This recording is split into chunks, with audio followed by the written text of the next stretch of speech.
Hello guys, so in this video we are now going to talk about multiprocessing, and here again I'll be showing you some practical examples, and we'll be showing you how you can also implement multiprocessing techniques in your code while building applications. So let's quickly go ahead and first of all, again, as I would like to ask a question like multiprocessing. First of all, you need to understand what multiprocessing allows you to do. It allows you to create processes. It allows you to create processes that runs in parallel. Okay, so that is the reason we say it as multiprocessing, right? When to use multiprocessing? So there are two reasons. One is CPU bound task. Okay, so let's say that you're doing some kind of task which is computationally very heavy on the CPU itself. It can be a mathematical computation, it can be a data computation, right? There, in those kind of tasks, we can specifically use this multiprocessing, right? So tasks that are heavy on CPU usage, example, mathematical computations or data processing, we can use it over there. Okay, this is one of the reason. The second reason is that, let's say I want to probably go ahead and do parallel execution in such a way that I use all the cores inside my CPU. So there I can actually do processing. So if I want to use multiple cores of the CPU, right? Because in every core, we will be able to execute that particular process. Okay.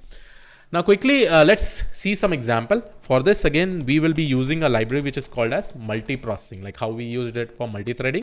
Similarly, we have multiprocessing. Then we are going to just go ahead and import time. And let's say I am going to create a function which will be my square underscore numbers. Okay, square underscore numbers.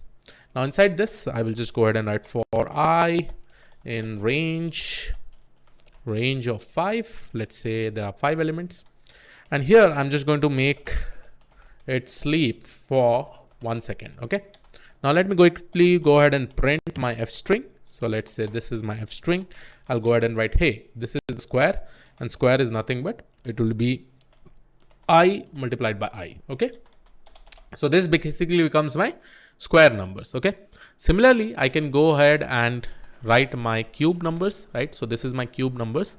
Here I'm actually making the process sleep for 1.5, and here the function that I'm actually creating, it will be sleeping for 1 second. Okay, and here to calculate the cube, it will be I multiplied by I multiplied by I. Okay, now obviously in order to create the two processes, I want to execute both the code in a separate process. Okay, so that is the reason you'll be able to see I will go ahead and create two processes. In order to create the two processes, I will go ahead and first of all create my process one. So in order to create the process one, it will be multiprocessing dot process. Okay, and here again I will be giving my target, which will be nothing but my square numbers. Okay, then this will be my P2, which will be nothing but multiprocessing dot process. And here I'm going to basically take the target is equal to cube numbers. Okay, so I have actually created two processes which is targeting. So one process will be responsible in executing this code, and the other process will be responsible in executing this code. So this entire program execution will be done by this two specific process. Now again, to start the process, what we really need to do is that start the process. We really need to write p1.start. Okay, and to run the second process, it will be p2.start. Okay, and finally we wait for the process to complete. Before this, we are not going to execute anything. So here I'm just going to say p1.join, and here I'm going to basically say p2.join. Okay, so this is one basic example here, and what I will do, I will also make sure to implement this timer. So I'll say, hey, t is equal to time.now over here. And here I will just go ahead and close my time by just writing finish time, and then we'll try to print it. Okay.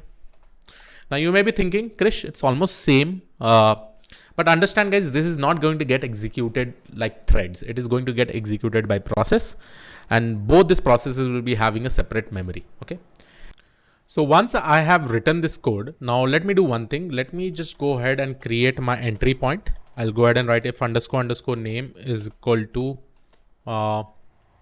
underscore main.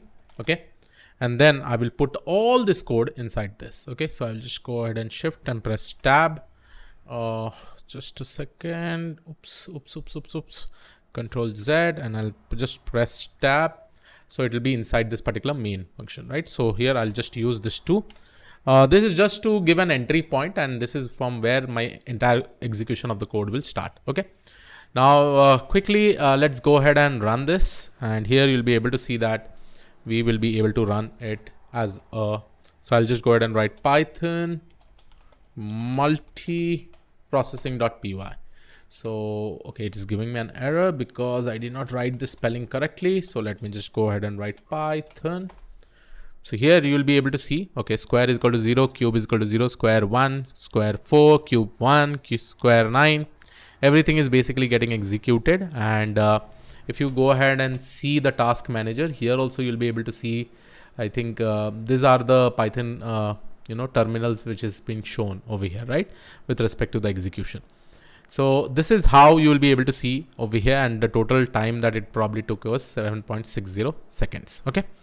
Now this is just an idea like how you can also run even functions as a process with the help of multiprocessing. And here is what I've actually done. Again, the step is almost same, like how do we do with respect to threads, right? But here this will be running as an independent process, and it usually has a different kind of memory and all for this, right? So I hope you were able to understand this. In the upcoming videos, we'll be seeing more amazing examples, more complex examples with respect to multi-threading and multiprocessing. But this is just to get your basic idea how things works. So yes, this was it from my side. I hope you like this particular video. I will see you all in the next video. Thank you.